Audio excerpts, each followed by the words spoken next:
Hey guys, it's Mrs. Yeagle. This is chapter 6 of Harry Potter and the Chamber of Secrets. This is your reading section number 8. Gilderoy Lockhart. The next day, however, Harry barely grinned once. Things started to go downhill from breakfast in the Great Hall. The 4 long house tables were laden with tureens of porridge, plates of kippers, mountains of toast, and dishes of eggs and bacon, beneath the enchanted ceiling, today a dull, cloudy gray. Harry and Ron sat down at the Gryffindor table next to Hermione, who had her copy of Voyages with Vampires propped open against a milk jug. There was a slight stiffness in the way she said, "Morning," which told Harry that she was still disapproving of the way they had arrived. Neville Longbottom, on the other hand, greeted them cheerfully. Neville was a round-faced and accident-prone boy with the worst memory of anyone Harry had ever met. "Mail's due any minute. I think Gran's sending a few things I forgot." Harry had only just started his porridge when, sure enough, there was a rushing sound overhead, and 100 or so owls streamed in, circling the hall and dropping letters and packages into the chattering crowd. A big, lumpy package bounced off Neville's head, and a second later, something large and gray fell into Hermione's jug, spraying them all with milk and feathers. "Errol!" said Ron, pulling the bedraggled owl out by the feet. Errol slumped unconscious onto the table, his legs in the air, and a damp red envelope in his beak. "Oh no," Ron gasped. "It's all right, he's still alive," said Hermione, prodding Errol gently with the tip of her finger. "It's not that, it's that." Ron was pointing at the red envelope.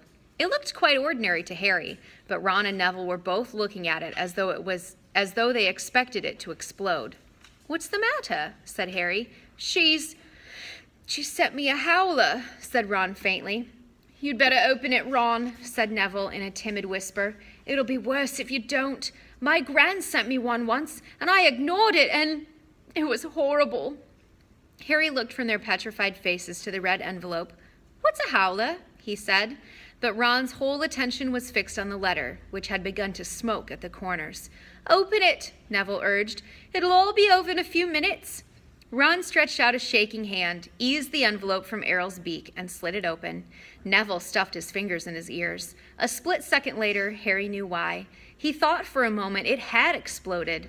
A roar of sound filled the huge hall, shaking dust from the ceiling. "Stealing the car? I wouldn't have been surprised if they'd expelled you. You wait till I get hold of you. I don't suppose you stopped to think what your father and I went through when we saw it was gone." Mrs. Weasley's yells, 100 times louder than usual, made the plates and spoons rattle on the table and echoed deafeningly off the stone walls. People throughout the hall were swiveling around to see who had received the howler, and Ron sank so low in his chair that only his crimson forehead could be seen. "Letter from Dumbledore last night. I thought your father would die of shame. We didn't bring you up to behave like this. You and Harry could have both died." Harry had been wondering when his name was going to crop up. He tried very hard to look as though he couldn't hear the voice that was making his eardrums throb.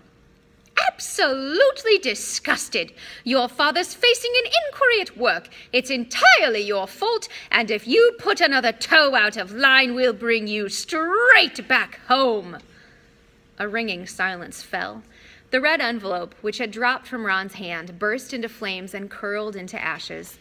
Harry and Ron sat stunned, as though a tidal wave had just passed over them. A few people laughed, and gradually a babble of talk broke out again. Hermione closed Voyages with Vampires and looked down at the top of Ron's head. "Well, I don't know what you expected, Ron, but you—" "Don't tell me I deserved it," snapped Ron.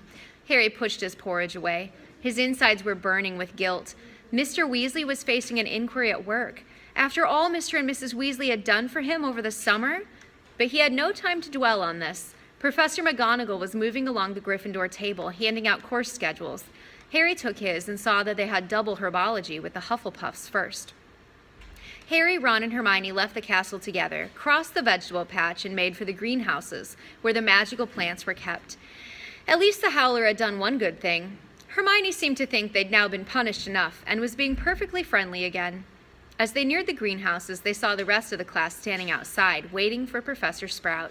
Harry, Ron, and Hermione had only just joined them when she came striding into view across the lawn, accompanied by Gilderoy Lockhart.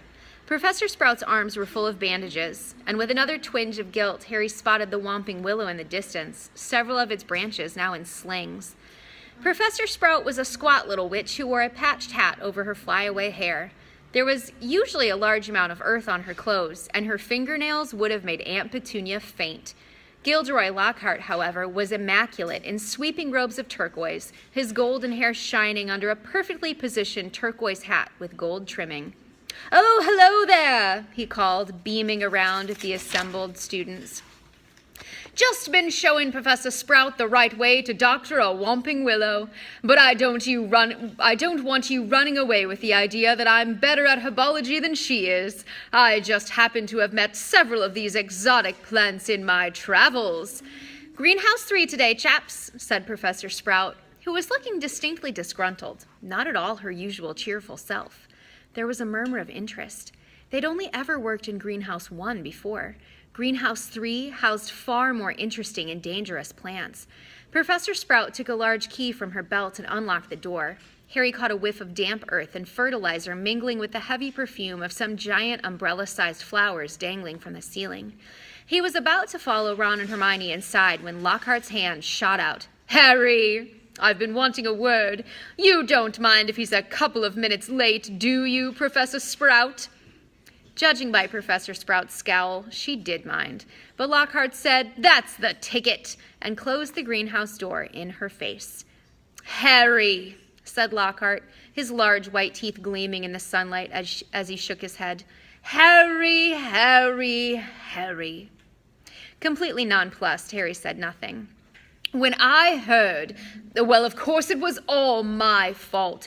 Could have kicked myself." Harry had no idea what he was talking about. He was about to say so when Lockhart went on. "Don't know when I've been more shocked. Flying a car to Hogwarts. Well, of course, I knew at once why you'd done it. Stood out a mile, Harry. Harry, Harry." It was remarkable how he could show every one of those brilliant teeth even when he wasn't talking. "Gave you a taste for publicity, didn't I?" said Lockhart. "Gave you the bug. You got onto the front page of the paper with me and you couldn't wait to do it again." "Oh, no, Professor. See, Harry, Harry, Harry," said Lockhart, reaching out and grasping his shoulder. "I understand. Natural to want a bit more once you've had that first taste.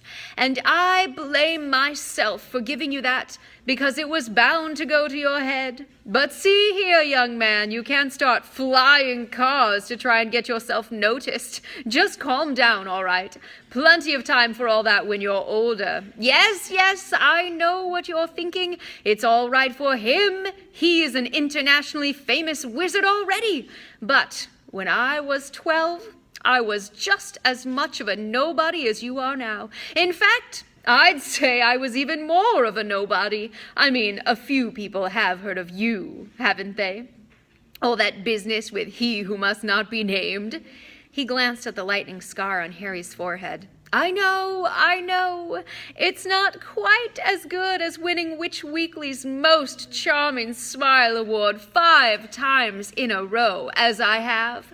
But it's a start, Harry. It's a start." He gave Harry a hearty wink and strode off. Harry stood stunned for a few seconds. Then, remembering he was supposed to be in the greenhouse, he opened the door and slid inside. Professor Sprout was standing behind a trestle bench in the center of the greenhouse. About 20 pairs of different colored earmuffs were lying on the bench. When Harry had taken his place between Ron and Hermione, she said, "We'll be repotting mandrakes today. Now, who can tell me the properties of the mandrake?" To nobody's surprise, Hermione's hand was first into the air. "Mandrake, or mandragora, is a powerful restorative," said Hermione, sounding as usual as though she'd swallowed the textbook. "It's used to return people who have been transfigured or cursed to their original state." "Excellent! 10 points to Gryffindor," said Professor Sprout. "The mandrake forms an essential part of most antidotes. It's also, however, dangerous. Who can tell me why?" Hermione's hand narrowly missed Harry's glasses as it shot up again. "The cry of the mandrake is fatal to anyone who hears it," she said promptly. "Precisely. Take another 10 points," said Professor Sprout. "Now the mandrakes we have here are all still very young." She pointed to a row of deep trays as she spoke, and everyone shuffled forward for a better look. 100 or so tufty little plants, purplish-green in color, were growing there in rows. They looked quite unremarkable to Harry, who didn't have the slightest idea what Hermione meant by the cry of the mandrake. "Everyone, take a pair of earmuffs," said Professor Sprout. There was a scramble as everyone tried to seize a pair that wasn't pink and fluffy.